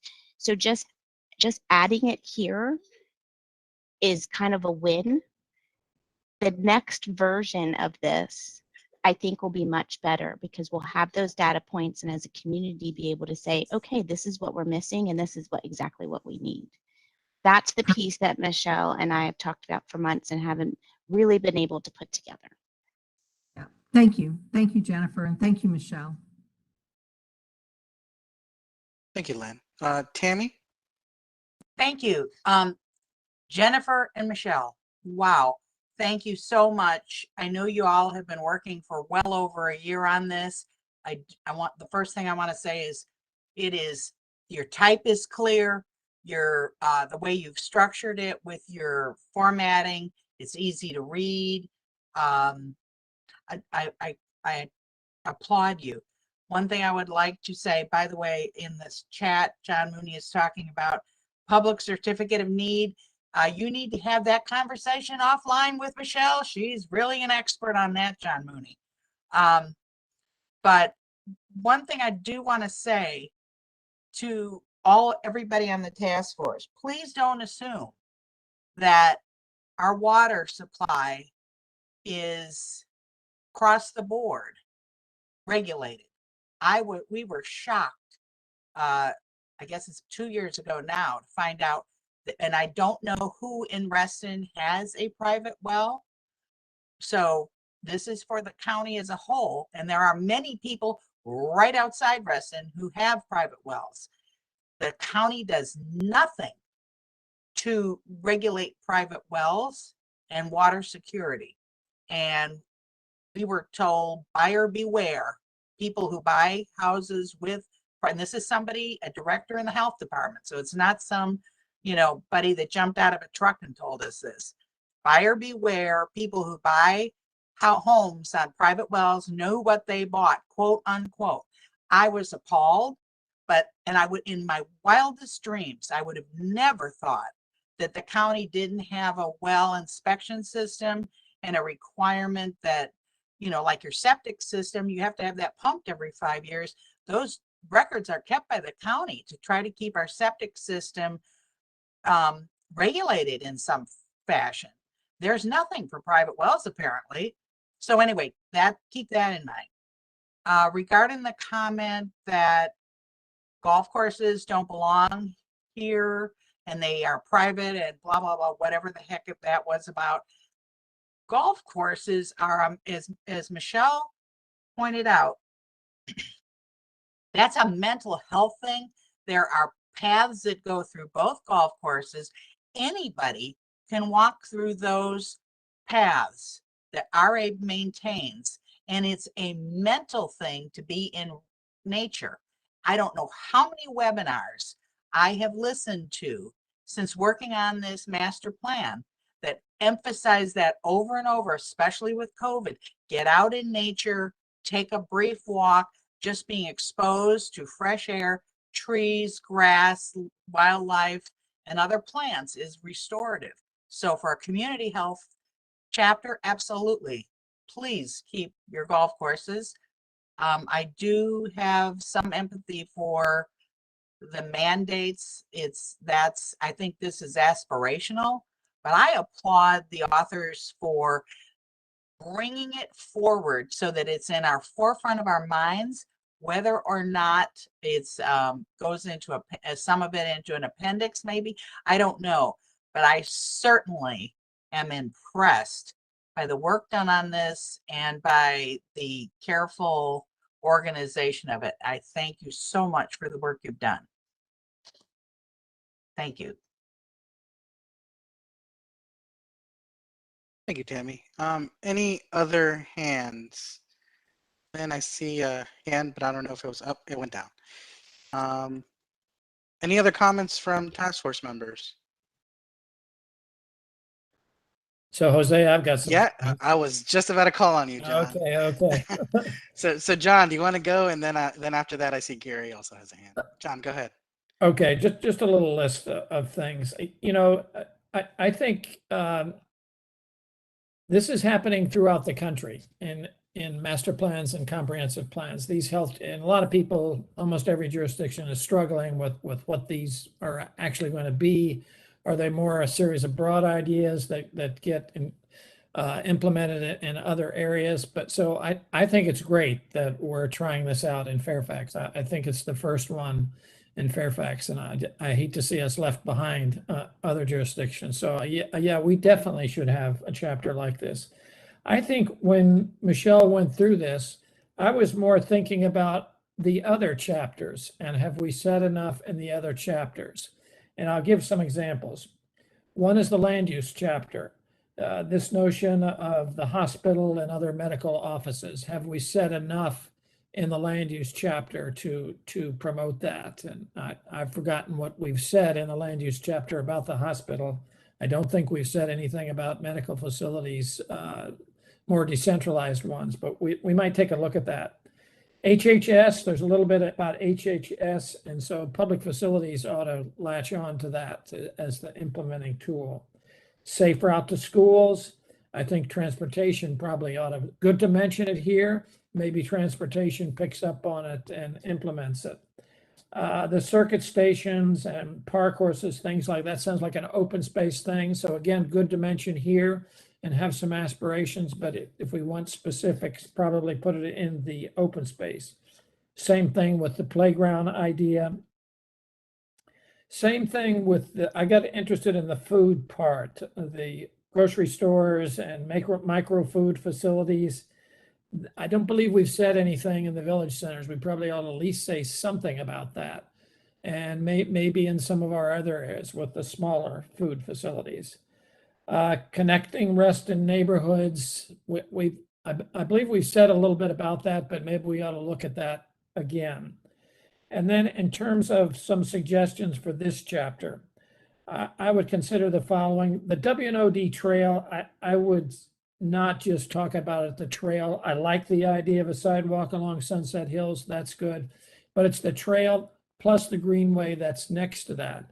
And I think that's, Michelle, where you can get into the a broader look at what, it's not just the trail, it's more than that. I think it would be good to mention that and coordinate perhaps with the open space. And then I don't know if this is fair, and I hesitate to mention it, particularly with Michelle and Jennifer, but the one Reston concept, have we said enough about doing things for all ages and incomes? Have we not done enough to say about the mobility challenges that certain people have, whether they're young or older, in between? I wonder if we couldn't mention that a little bit more in the chapter. And then the final notion, you could throw this one out if you want, and it's the same as the last one, the table. Would any of this work in a table? I don't know. It might be worth thinking about a table that would maybe give you a sort of a quick look at what this is trying to do, and whether it's a broad idea that gets implemented somewhere else or whether it's some specific that gets implemented through this chapter. Anyway, those are my thoughts. I hope you will take them for what they're worth. And I hope the rest of us will take them and try to incorporate some of these things into the other chapters. I think that would be critical to making this chapter work. Is that fair, Michelle? That is. Thank you very much. Yeah. Yes. Thank you, John. Gary, you had a hand up. A quick comment following along with what I said about David Vanell and Charles Colby. I know Michelle, with Jennifer's help, has kind of taken this on. I think Chris may have had something to do with this, but Michelle, thanks for taking on a big task, and Jennifer for jumping in with it as well, because it's hard with not so many people tackling a big issue like this.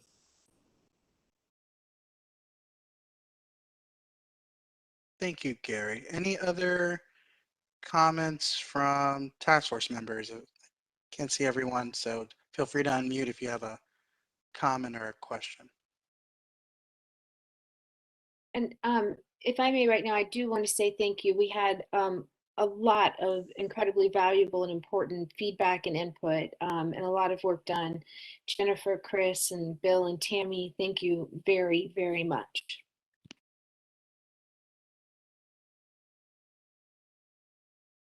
Michelle, I don't see anyone else that has a comment, so yeah, feel free to send additional comments or suggestion to Michelle. Yeah. Hey, Jose, as long as we're talking about health, I just thought I would say that I'm jealous that I haven't gotten a virtual hug from Tammy yet, so I could really use one. We'll get that in the works for the next meeting, Mark. Sounds good. Okay. Any other comments from task force members?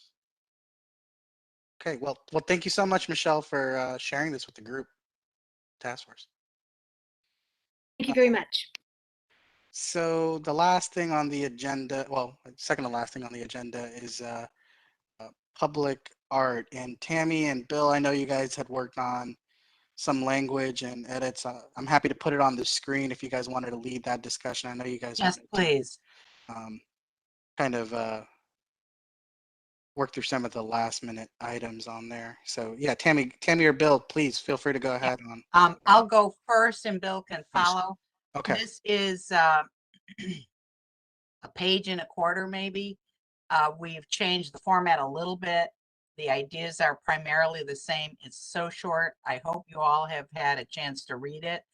And we would like to go for a vote tonight so we can check this off as being a complete issue. Bill, do you have a comment? I would only add the comment that we also got some help from Michelle. We shouldn't overlook it because it was very useful in bringing it to a close. Thank you. I don't think there's any substantive difference from what people had read before. It's better written and organized at this point. So I think it's ready to go. Okay. Thank you, Bill and Tammy. Any comments or questions from task force members? Feel free to unmute or put your hand. Chris Daniel, I see you have a hand up. So I was looking at the revised text, and obviously I agree with Tammy and Bill. There's not, this is straightforward. I still wish there was a way that we could emphasize the protection or investment in historic art, and I just didn't feel like I saw it there. It's there, Chris. We added it. I can't control this document, but if you scroll down.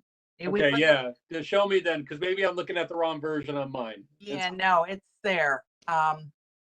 It says some of the money should go to protecting and refurbishing existing. On this page. Oh, okay. All right. Thank you. Contributions may include restoration funds. Yeah, no, I am looking at it. I am so older happy version then. that we absolutely took that and ran with it. It's here. All right, then fantastic. You have my thumbs up. Thank you. Thank you, Chris. Gary, I see you have a hand. I didn't know if it was a previous one or did you have a comment? That's the previous one. I'll take it down. Sorry. Okay. John Mooney, I see a hand. Since we're going to vote on this tonight, I'd like to say that this is a very impressive document. But as I indicated at a previous meeting, I'm going to abstain because it's more proper for me to vote on this together with the rest of the RA board of directors. So do not read my abstention in any way as opposition. Thank you. Thanks, John. Lynn, you had a hand.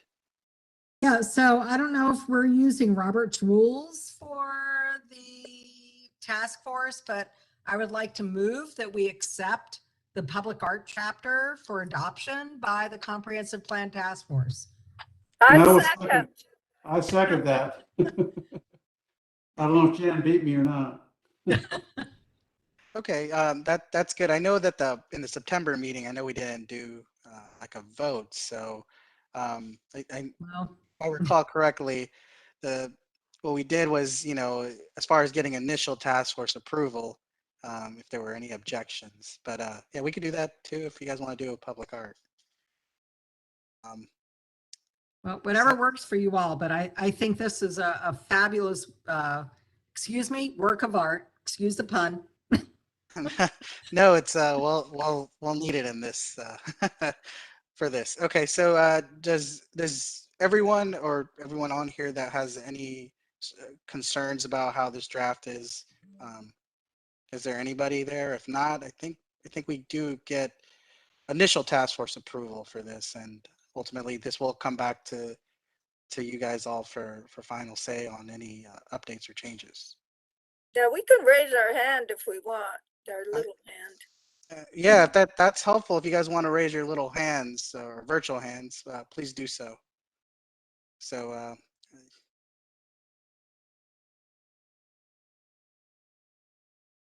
raise if we're in support is what you're asking. Yes.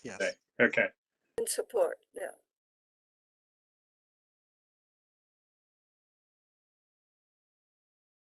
Okay, I see. Jennifer. So I see. Oh, see hands coming up and hands going down. So I see everybody except for Jennifer, John, and Shane Murphy. I don't know if he was raising his hand or not earlier. So. But John is abstaining. Yeah, so. John is abstaining. Yeah. And Jose, I'm on there twice because I'm on my computer and on my phone. Oh, so that explains yeah, that. yeah, that's why. So my hand is up. Okay, give me 1 second, guys. Just keep your hands up. Thank you for maintaining voting integrity, Maura. It's more important to know if there's any opposition. That's right. Okay, I see 15 virtual hands. 15. And then John is abstaining. Right. Okay, thank you guys. All right, that was. Good. You guys can all put your virtual hands down and your physical hands down too. So the last item on the agenda is topics for initial task force approval at our next meeting, which is on Monday, October 25th. Were there any topics that task force members, topic leads wanted to bring to that meeting? And feel free to unmute. No need to raise your virtual hands. Jose, this is David. I should have the redraft of the housing available and ready by then. Okay. All right. So housing coming back to the task force. All right. Any other topics to bring back for our next meeting?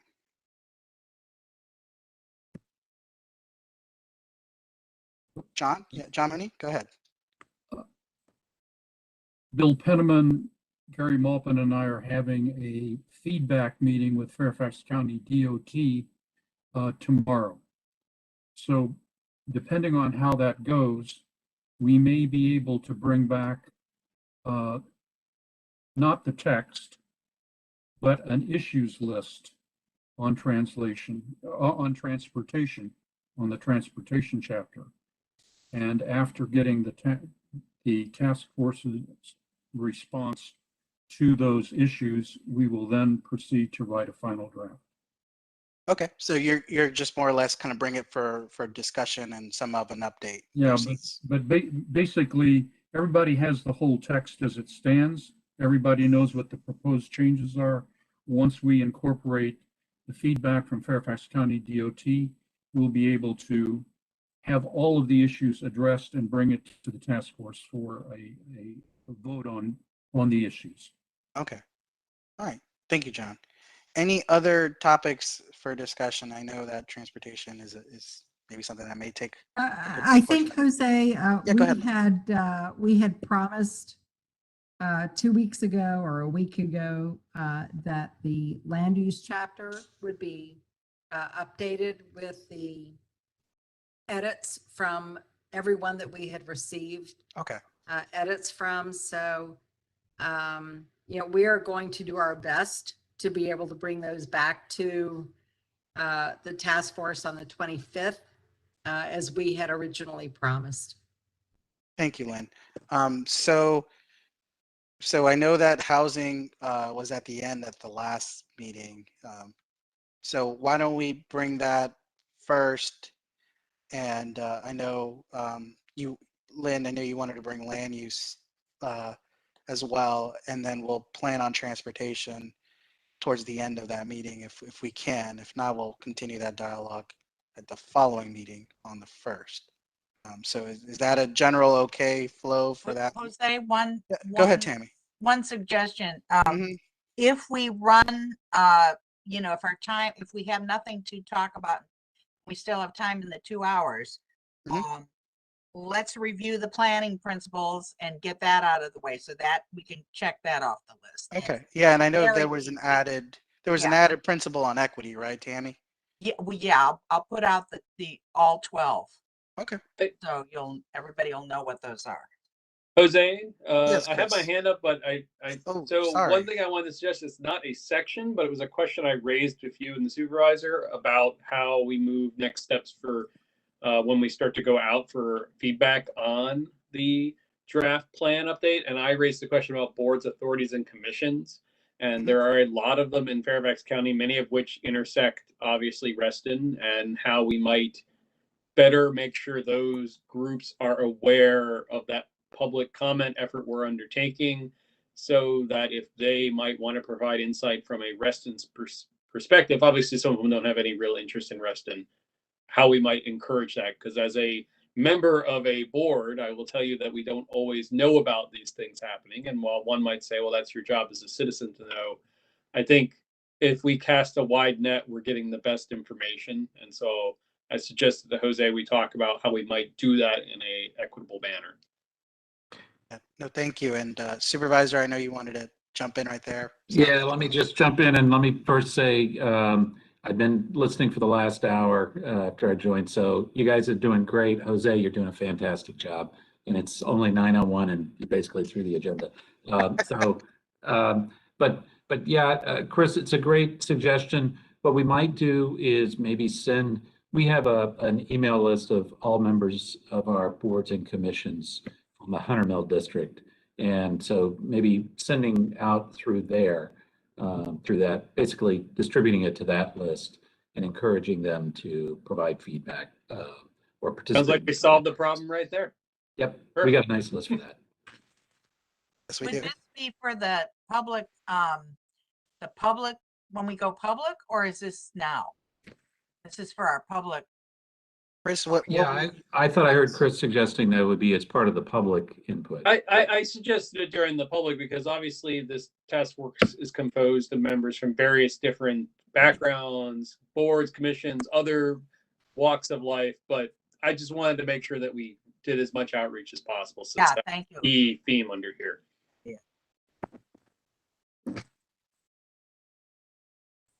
All right. Well, nice job, Jose. Yeah, it sounds like we're set up for the next meeting as well in 6 days. So, Well, thank you guys all. And if there are any updated drafts, please feel free to send them to me, or please send them out through the listserv. Don't hesitate on that one. Supervisor, I think we are good for we'll take a break for the evening. All right. Thanks, everybody. Have a good night, Thank you. everyone. Thanks, Walter. Thanks, Jose. Great meeting. Great meeting. Yes. Bye. Thank you. Thank you, Jose.